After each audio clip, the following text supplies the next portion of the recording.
Hey guys, आज मैं explain करने वाला हूँ फ्लेक्स एक्स कोप सीजन 1 के एपिसोड नंबर 11 को।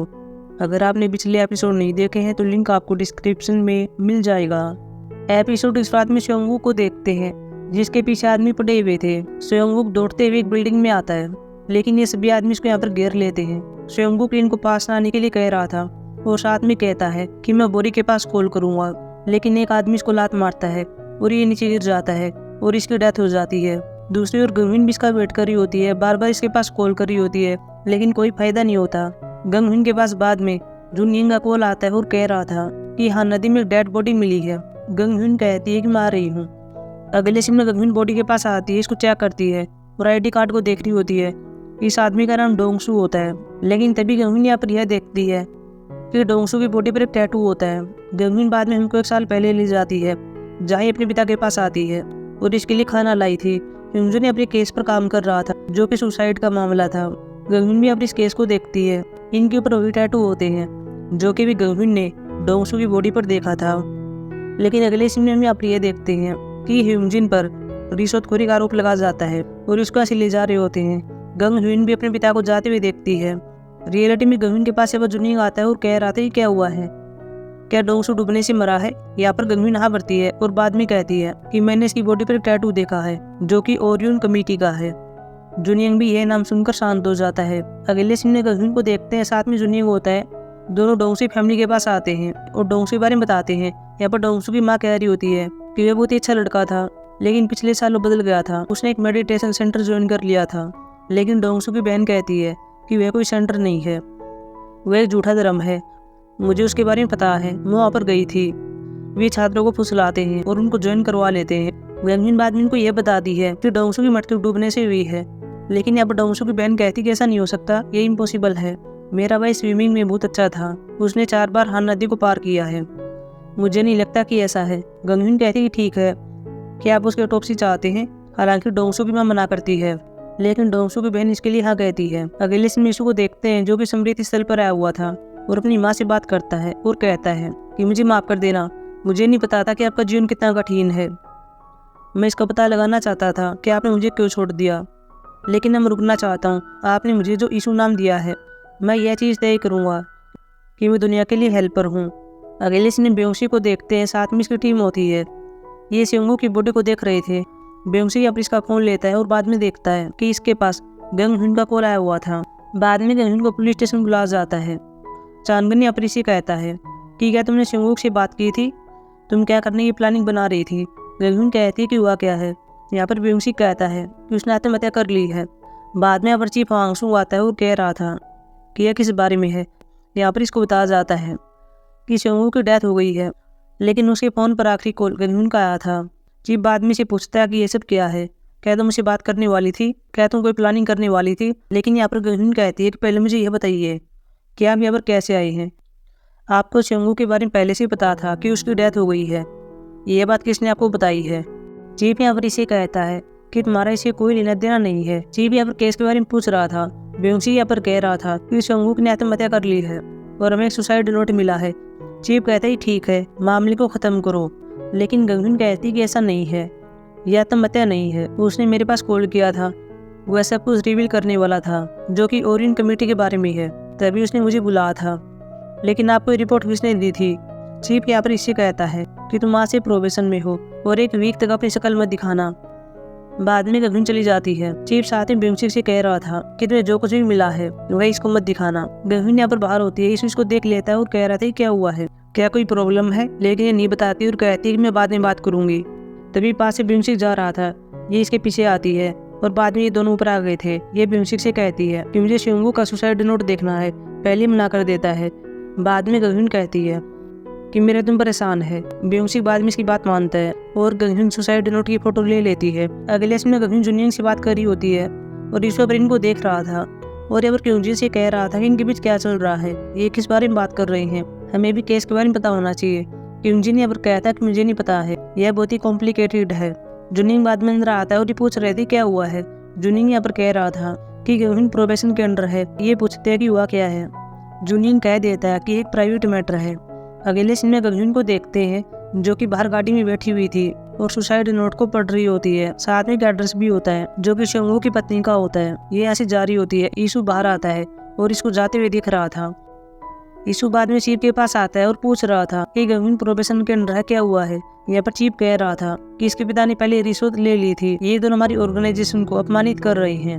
जब भी इस केस का जिक्र होता है तो ये अपना आपा खो देती है, इसीलिए मैंने इसको आराम करने के लिए कहा है।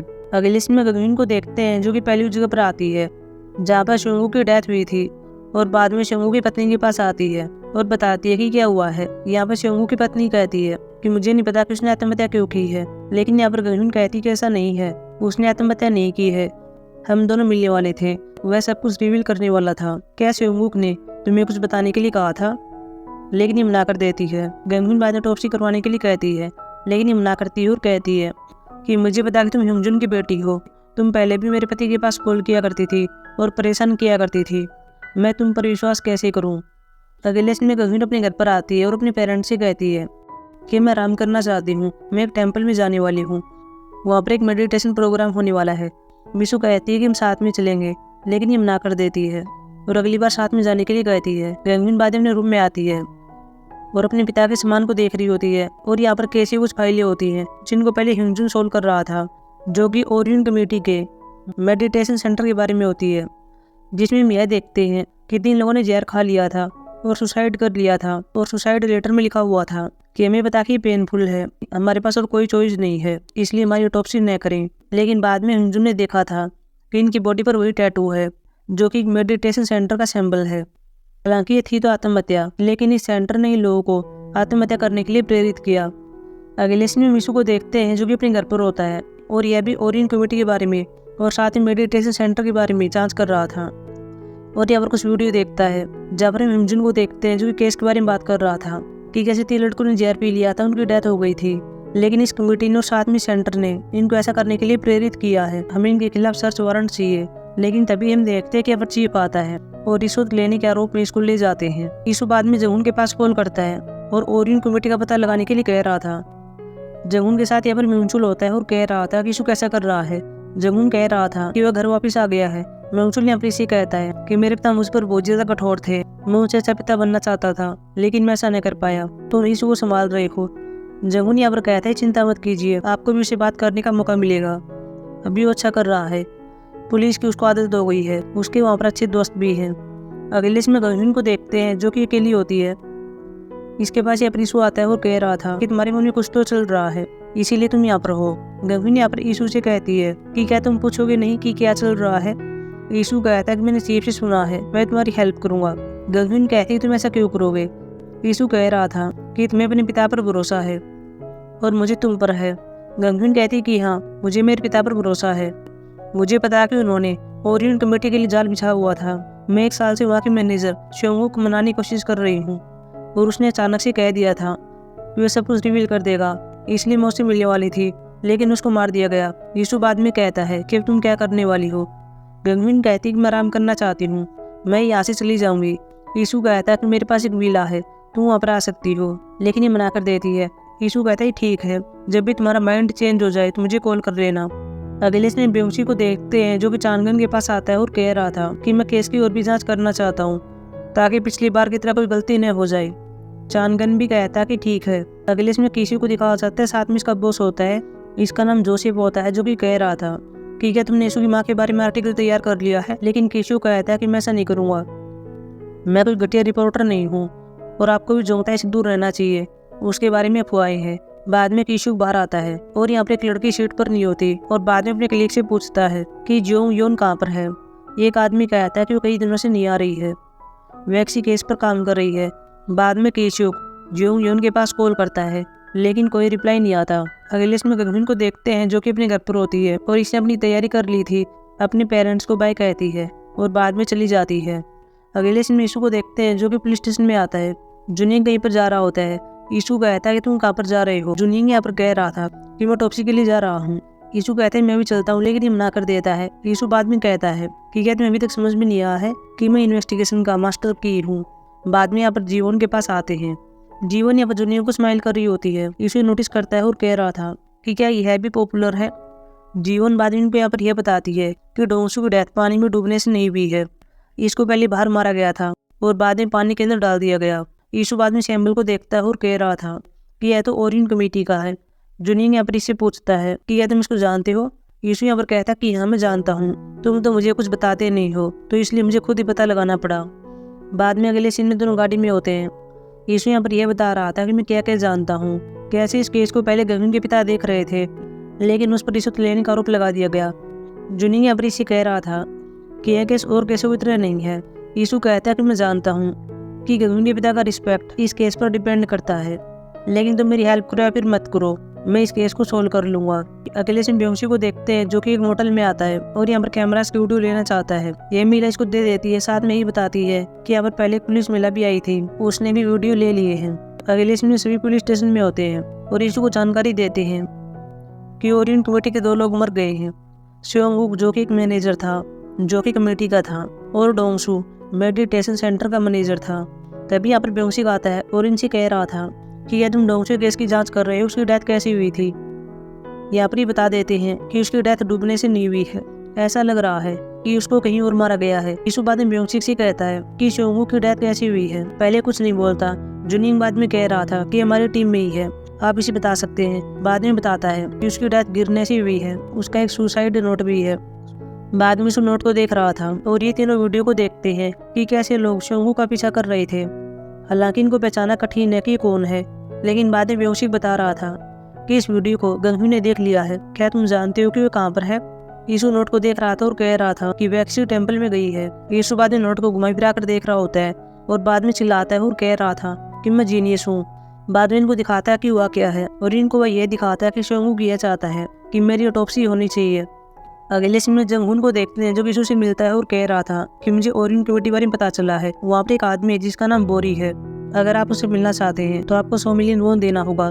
यीशु यहाँ पर कहता है कि वह है कौन? जंगहुन कहता है कि मैं नहीं जानता हूँ, उसके बारे में ज्यादा जानकारी नहीं है, उसका असली नाम किसी को नहीं पता है, वो अपने आप को छुपाए हुए है। इस कमेटी की स्थापना 5 साल पहले हुई थी, लेकिन वहाँ के लोग आत्महत्या कर रहे हैं। यीशु कहता है कि मुझे जानना होगा कि लोग ऐसा क्यों कर रहे हैं। जंगहुन यहाँ पर कहता है कि यह केस बहुत ही खतरनाक है, आपको इससे दूर रहना चाहिए। यीशु बाद में स्माइल करता है और कहता है कि आप मुझ पर एक एहसान कीजिए। और अगले सीन में यीशु को देखते हैं जो कि बाइक लेकर एक जगह पर आता है और यहाँ पर कुछ लेबर काम कर रहे होते हैं और इनसे पूछ रहा होता है बोरी कहाँ पर है। बाद में एक लड़का इसके पास आता है जो कि बोरी होता है और इसका नाम वो हयूक होता है। बोरी यहाँ पर कहता है कि मैं बोरी हूँ और मैं इस जगह का फाउंडर हूँ। यीशु यहाँ पर कहता है तुम बहुत ही जवान हो, साथ में खूबसूरत हो, एक पंथ नेता की तरह दिख रहे हो। बोरी यहाँ पर सेब को दिखाता है और कह रहा था कि हमने उसके यहाँ पर हुआ है, क्या तुम खाना चाहोगे? लेकिन यीशु मना कर देता है और कह रहा था कि नहीं, क्या आप इसमें जहर हो। पास में हम अपनी गाड़ी को देखते हैं जो कि पास में मेडिटेशन सेंटर में जा रही होती है और इसमें हम यहाँ पर गगन को देखते हैं। बाद में ये सब अपने रूम में आते हैं। हालांकि यहाँ पर गगन का नाम गगन नहीं होता है, यह कोई और इनाम लेकर यहाँ पर आई है। गगन के साथ यहाँ पर रूम में एक लड़की और होती है, इसका नाम येजी होता है। अगले सीन में यीशु को देखते हैं, साथ में बोरी होता है। बोरी यीशु को अपने रूम में ले आता है और कह रहा था कि तुम वेट करो, मैं ड्रेस चेंज करके आता हूँ। यीशु भी कहता है ठीक है। यीशु यहाँ पर आसपास देख रहा था, बोरी अंदर कपड़े चेंज कर रहा था। बाद में इसके पास एक कॉल आती है और बोरी कह रहा था कि यीशु मेरे पास आ गया है। अगले सीन में गगन को दिखाया जाता है, साथ में और लोग होते हैं। इनके पहले यहाँ पर फ़ोन लिए जाते हैं। ये सब यहाँ पर एक मैनेजर करवा रही होती है और बाद में लिखने के लिए कुछ देती है और कहती है कि अगर आप अपनी प्रॉब्लम को ईमानदारी से लिखते हैं तो बोरी आपकी बात को सुनेगा। ये जी भी यहाँ पर लिख रही होती है और कहती है कि प्लीज़ मुझे आंसर दो, इस बार मुझे सिलेक्ट कर लो। मैनेजर भी यहाँ पर गगन की ओर देखती है, गगन इसकी ओर स्माइल करती है। अगले से यीशु को देखते हैं जो कि बोरी से बात कर रहा था। बोरी को पीने के लिए कुछ देता है कि मुझे सिर्फ कॉफ़ी पसंद है और बाद में यह कहता है कि स्योंगुक की डेथ हो गई है और यहाँ पर लोग आत्महत्या कर रहे हैं, ऐसा क्यों है। बोरी बाद में कह रहा था कि वे मुझको गलत समझते हैं, कुछ लोग मुझको अच्छा मानते हैं, मैं उनको जीवन और मृत्यु के बारे में बताता हूँ। बोरी अपने पास्ट के सीन के बारे में बता रहा था कि कैसे मैं एक अनाथालय में बड़ा हुआ था, मेरे पेरेंट्स ने मुझको छोड़ दिया था, मुझे और लोगों से नफरत होती थी जिनके पेरेंट्स होते थे। फिर मैं एक कंस्ट्रक्शन साइट पर काम करने लगा और बाद में कंपनी के अंदर काम किया, लेकिन मुझ पर बहुत ज्यादा कर्जा हो गया था। मैं खुद को मारना चाहता था लेकिन मुझे पता नहीं था कैसे। तभी हम यहाँ पर एक बार ये देखते हैं कि बोरी रोड क्रॉस कर रहा था और तभी हमारी गाड़ी आ रही थी और ये दूसरी गाड़ी से टकरा गई थी और एक लोहे का रोड बोरी के पास आ गया था और इसके आर पार हो गया था। बोरी बाद में यीशु को बता रहा था कि मैं बच गया। जब मैं मर रहा था तो मैंने अपने पिछले 5 जीवन देखे थे। इस प्रकार मैं लोगों को उनके अगले जन्म के बारे में बताता हूँ, लेकिन कुछ लोग इसको गलत समझते हैं। और वे आत्महत्या कर लेते हैं। यीशु यहाँ पर कहता है कि ये सब बकवास है। बोरी से कहता है कि तुम भी दूसरा जीवन जी रहे हो। पहले जीवन का जिक्र करता है, लेकिन यीशु मना कर देता है। बाद में बोरी कह रहा था कि जब तुम छोटे थे तो तुमने अपनी माँ को खो दिया। तुम्हारी माँ एक दयालु महिला थी, लेकिन उसने आत्महत्या कर ली। क्या तुम्हें तुम्हारी माँ की याद नहीं आती? वह अपना अगला जन्म जी रही है। अगर तुम्हें सोचने के लिए कुछ टाइम चाहिए तो तुम यहाँ पर रह सकते हो। अगले इसमें गवीन को देखते हैं, साथ में बाकी लोग होते हैं। ये सब खाना खा रहे थे। गवीन यहाँ पर पूछ रही होती है कि यहाँ पर मैनेजर डोंगसू नहीं दिख रहा है, कहाँ पर है? यहाँ पर कहते हैं कि पता नहीं है, बोरी ने उसको बुलाया था, तब से वो दिख नहीं रहा है, शायद कोई काम होगा। बाद में कहती है कि मैं बोरी से कैसे मिल सकती हूँ। यहाँ पर कहते हैं कि ये जी यहाँ पर तीसरी बार आई है, यह अभी तक बोरी से नहीं मिल पाई है। मैनेजर गवीन की ओर देखती है। अगले इसमें सब बाहर होते हैं। मैनेजर ने अपने इनको यह कहती है कि अगर आप इस बलून पर वही इच्छा लिखते हैं जिसको आप पूरा करना चाहते हैं तो वह पूरी हो सकती है। गवीन यहाँ पर जस्टिस को लिखती है, ये जी अपना अगला जन्म लिखती है। बाद में बलून को ऊपर छोड़ देते हैं। इसके बाद इनको पीने के लिए कुछ दिया जाता है। हालांकि यहाँ पर गवीन इसको नहीं पीती है, दिखावा तो पीने करती है, लेकिन इसको अपनी रुमाल पर लगा लेती है। और बाद में जब रूम में आती है तो इसकी जाँच करती है और ये नींद की गोलियाँ होती है। तभी यहाँ पर एजी आती है। गवीन यहाँ पर एजी से बात करती है और कहती है तुम यहाँ पर कैसे आई हो? ये जी यहाँ पर कहती है कि मेरे पिता ने साहूकारों से पैसा उधार ले लिया था और बाद में गायब हो गए। अब मैं और मेरी माँ उस पैसे को उतार रहे हैं, लेकिन हर रोज वो बढ़ता रहता है। लेकिन यहाँ पर बोरी का कहना है कि मैं अगले जन्म में अमीर बनूंगी, लेकिन उसके लिए मुझे कुछ वेट करना होगा, इसलिए मैं यहाँ पर पैसे देती रहती हूँ। लेकिन बोरी की ओर से कोई रिप्लाई नहीं आया। शायद मुझे और पैसे देने चाहिए। बाद में रात को दोनों सोए हुए थे। गवीन यहाँ पर बाहर विंडो में से देखती है कि यहाँ पर एक आदमी होता है और ये आदमी तो वही होता है जिसने स्योंगू को मारा था। अगले सीन में रात को गवीन को देखते हैं जो कि चुपके से बाहर आ गई थी और यहाँ पर कैमरा स्पीड कर रही होती है। लेकिन तभी से पता चलता है कि यहाँ पर कोई आ रहा है। ये अपने चाकू को निकाल लेती है और बाद में जैसे आदमी आता है इसको नीचे गिर लेती है, लेकिन यह तो गवीन होती है। वहीं मैनेजर को देखते हैं जो कि गवीन के रूम में आती है, लेकिन वह यहाँ पर नहीं होती। वही यीशु गवीन से कहता है तुम यहाँ पर क्या कर रही हो? तुम तो इसे टेम्पल में ठहरने वाली थी, लेकिन ये सब क्या है? गवीन यहाँ पर इसे पूछती है कि तुम यहाँ पर क्या कर रहे हो? यीशु यहाँ पर कह रहा था कि मैं बोरी से मिलने के लिए आया था। गवीन कहती क्या तुम मिले थे? तुमने क्या बात की? यीशु यहाँ पर कहता है बस ऐसे ही, वैसे बकवास कर रहा था। यीशु बाद में गवीन को बताता है कि डोंगसू डूबने से नहीं मरा था, उसको पहले ही मार दिया गया था और बाद में नदी में डाल दिया गया। पास के रूम में हम यहाँ पर बोरी को देखते हैं, साथ में यहाँ पर चीप होता है। बोरी चीप से कह रहा था कि स्योंगू के केस का क्या हुआ। चीप यहाँ पर कह रहा था कि उसे आत्महत्या करार दे दिया जाएगा और केस को बंद कर दिया जाएगा, लेकिन वैसे यीशु के बारे में क्या? बोरी यहाँ पर कह रहा था कि मैंने उसे उसकी माँ के बारे में बात की। चीप बाद में कहता है ठीक है, वह परेशान करने वाला नहीं है, लेकिन जो चीज़ मुझे परेशान कर रही है वह यह लड़की है जो कि गंग ह्यून है और ह्यूंगजुन की बेटी है। मैंने उसे कैसे बाहर निकाल दिया है, लेकिन अब पता नहीं है कि कहाँ पर है। बाद में चीफ इनको गंग ह्यून की फाइल देता है और ये इसको पैसे देते हैं। वही गंग ह्यून भी इसको कहती है कि इस जगह पर कुछ चल रहा है, यहाँ कोई ऐसी जगह है जहाँ पर लोगों को मारा जाता है। डोंगसू इसी जगह पर आया था। डोंगसू यहाँ पर बोरी से मिलने के लिए आया था, लेकिन यहाँ से गायब हो गया। गंगविन अपनी से कहती है कि तुम्हें चले जाना चाहिए, लेकिन यीशु कहता है कि मैं नहीं जाऊँगा, पहले तुम जाओ। गंगविन अपनी से कहती है कि यहाँ पर अमीर आदमी को भी नहीं छोड़ते हैं, यह जगह बहुत ही खतरनाक है। यीशु यहाँ पर इसे कहता है तो तुम यहाँ पर क्यों आई? अगर यह जगह खतरनाक है तो तुमने जुनियन को भी नहीं बताया। यीशु बाद में कहती है कि ये काम मेरा है, मैं उनको खतरों में नहीं डाल सकती हूँ। यीशु इसे कहता है कि हर कोई तुम्हारे बारे में चिंतित है और मैं तुम्हारा दोस्त हूँ, क्या मैं नहीं हूँ? गंगविन कहती कि रहने दो, तुम इस चीज की फोटो ले लेना और जुनियन के पास सेंड कर देना। लेकिन यीशु कहता कि मेरा फोन मेरे पास नहीं है। उन्होंने फोन ले लिया। उन्होंने मुझे कहा कि पहले मुझे वर्ल्ड को त्यागना होगा। गंगविन यहाँ पर कहती है कि तुमने फोन क्यों दिया? तभी फुट स्टेप्स को सुनते हैं और यहाँ पर कोई आ रहा होता है और बाद में एपिसोड समाप्त हो जाता है। सो गाइस, अब मिलेंगे एपिसोड 12 में, जो कि कल आने वाला है। तब तक के लिए बाय।